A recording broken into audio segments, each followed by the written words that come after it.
Hey guys, welcome to my channel Study Blossoms. I hope you all are doing great. Guys, in the previous video, we have completed the topic pollen grains. And now, in this video, we'll be doing pistil and megasporangium structure. In the next video, we'll be doing embryo sac. The gynoecium represents the female reproductive part of the flower. Gynoecium जो होता है वो female का reproductive part होता है flower में. जाइनेशियम consist होता है सिंगल पिस्टल का, जिसे हम कहते हैं मोनोकार्पिलरी, और इसमें मोर देन वन पिस्टल भी होते हैं, जिसे कहते हैं हम मल्टी कार्पिलरी. काफ़ी बार एग्जाम में ये डिफरेंस भी आ जाता है, तो आपको याद रहना चाहिए when there is a single pistil it is monocarpellary and when there is more than one pistil it is multicarpellary. Multicarpellary भी फर्दर डिवाइडेड है into two, syncarpous and apocarpous. अब इसमें क्या होता है, जो सिनकार्पस होती हैं वो उसमें जो पिस्टल्स हमारी होती हैं वो बहुत ज़्यादा होती हैं और आपस में बिल्कुल फ्यूज्ड होती हैं, जबकि जो हमारा दूसरा है एपोकार्पस उसमें ऐसा नहीं होता. उसमें जो पिस्टल्स होती हैं they are free. This is the basic difference between syncarpous and apocarpous. Syncarpous is fuse together and apocarpous is free. Each pistil has 3 parts: stigma, style, ovary. SOS मैंने आपको कोड बताया था पहले ही वीडियोज़ में. अगर आपने नहीं देखी तो पहले वाली वीडियोस देखें, तभी आपको ये क्लियर होगा. इसका कोड है SOS. इससे हमेशा हमें याद रहेगा pistil, stigma, style, ovary. The stigma serves as a landing platform for pollen grains. जो स्टिग्मा हमारा होता है वो एक लैंडिंग प्लेटफॉर्म की तरह काम करता है पॉलन ग्रेन्स के लिए. जितने भी पॉलन ग्रेन्स आते हैं किसी भी पॉलिनेटिंग एजेंट के थ्रू आए तो वो आके स्टिक कर जाते हैं हमारे स्टिग्मा पे. काफ़ी स्टिकी सरफेस होता है हमारे स्टिग्मा का, जिससे पॉलन ग्रेन्स जब आएँ तो वो एकदम से उस पर स्टिक हो जाएं. All the pollen grains land on the stigma. The style is elongated slender part beneath the stigma. Stigma के नीचे ही हमारा पार्ट होता है, एक लॉन्ग स्लेंडर स्टॉक होती है, that is called as style. The basal bulged out part of the pistil is the ovary. हमने देखा है कि जब नीचे एक बल्ज्ड आउट पार्ट होता है ना, जैसे कि ये हमारी पिस्टल है लाइक दिस, ये इसका पार्ट हो गया स्टिग्मा, और ये जो नीचे बल्ज्ड आउट पार्ट है that is called as ovary. Inside the ovary there is the ovarian cavity that is called as locule present. The placenta is located inside the ovarian cavity. जो हमारा placenta होता है वो present होता है हमारी ovarian cavity के अंदर, और ओवेरियन कैविटी होती है ओव्यूल में. Arising from the placenta are the megasporangia. Placenta से अराइज होते हैं megasporangia which are commonly called as ovules. Megasporangia को हम ओव्यूल्स भी कहते हैं, जो कि हमारे प्लेसेंटा से अराइज होते हैं. The number of ovules in an ovary may be 1 और many. Number of ovules depend करता है, एक भी हो सकता है और उससे ज़्यादा भी हो सकता है.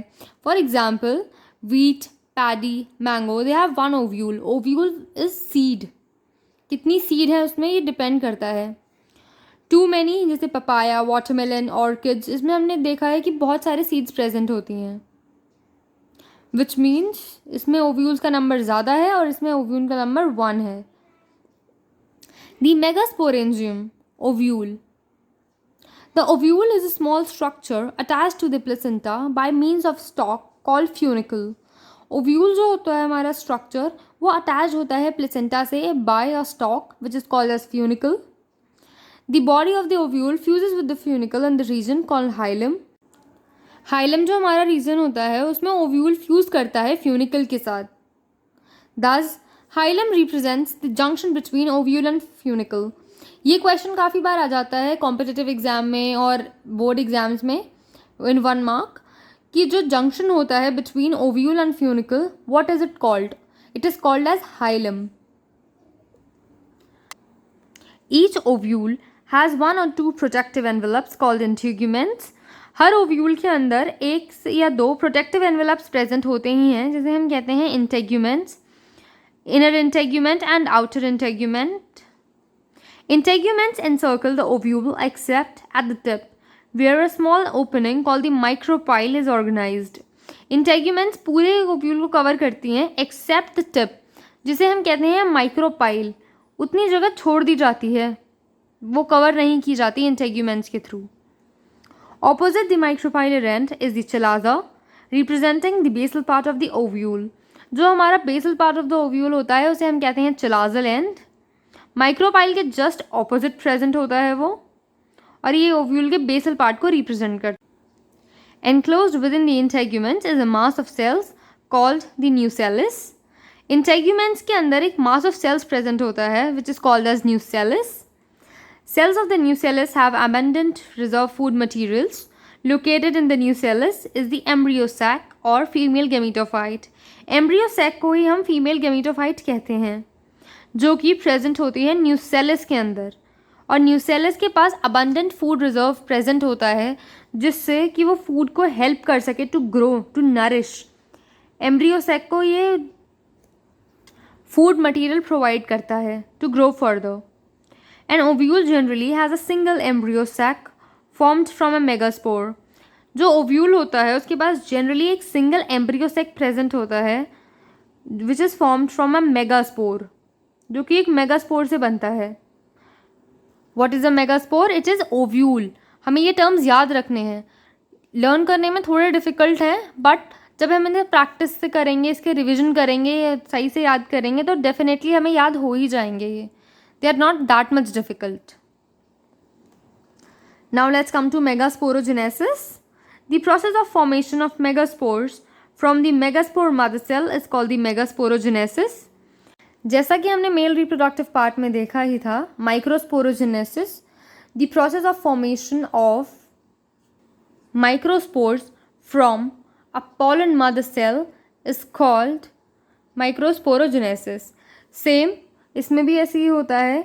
The process of formation of megaspores from megaspore mother cell is called megasporogenesis. As simple as that. इसकी वजह से आपका एक डिफरेंस का पॉइंट भी क्रिएट हो गया. What is the difference between microsporogenesis and megasporogenesis? तो आप लिख देंगे the process of formation of megaspores from the megaspore mother cell is called the megasporogenesis, and the process of formation of microspores from the microspore mother cell is called the microsporogenesis. Simple? I hope you understand. Ovules generally differentiate a single megaspore mother cell in the micropylar region. Ovules generally जो differentiate करते हैं single megaspore mother cell को, वो करते हैं micropylar region में. Of the nucellus. Nucellus के micropylar region में करता है. It is a large cell containing dense cytoplasm and a prominent nucleus. ये एक large cell होता है जिसमें एक dense cytoplasm present होता है and a prominent nucleus also. The MMC, megaspore mother cell, undergoes meiotic division. What is the importance of MMC undergoing meiosis? ये question का आंसर आप मुझे देंगे चैट बॉक्स में. अभी वीडियो पॉज करें और पहले अपना आंसर लिखें. देखते हैं कितने लोगों को पता है और आंसर करेक्ट आता है. चलिए अब मैं आपको बता देती हूँ.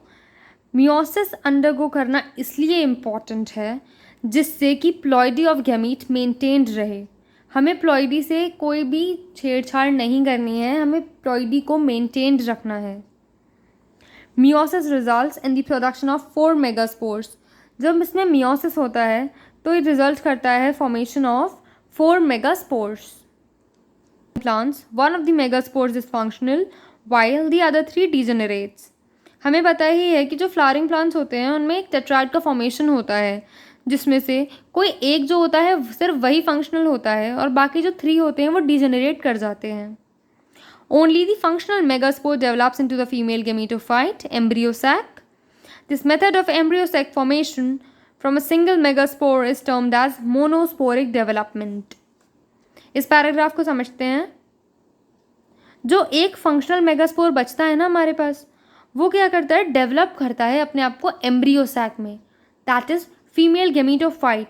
जो हमारा फीमेल गेमीटोफाइट फॉर्मेशन होता है वो सिर्फ एक सिंगल फंक्शनल मेगास्पोर से होता है. And this method of embryo sac formation from a single megaspore is termed as monosporic development. Please इस टर्म को अंडरलाइन कर लें आप. ये कॉम्पिटिटिव एग्ज़ाम के और बोर्ड में जो इस बार 1 मार्क क्वेश्चन आएंगे उसके पॉइंट ऑफ व्यू से बहुत ही इंपॉर्टेंट है.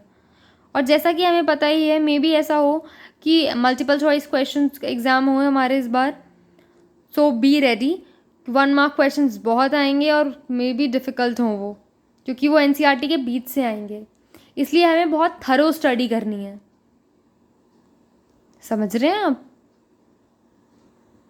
So do underline this point also. Embryo sac formation from a single megaspore mother cell is called monosporic development. Embryo sac formation from a single megaspore is termed as monosporic development. देखते हैं इस question को अब.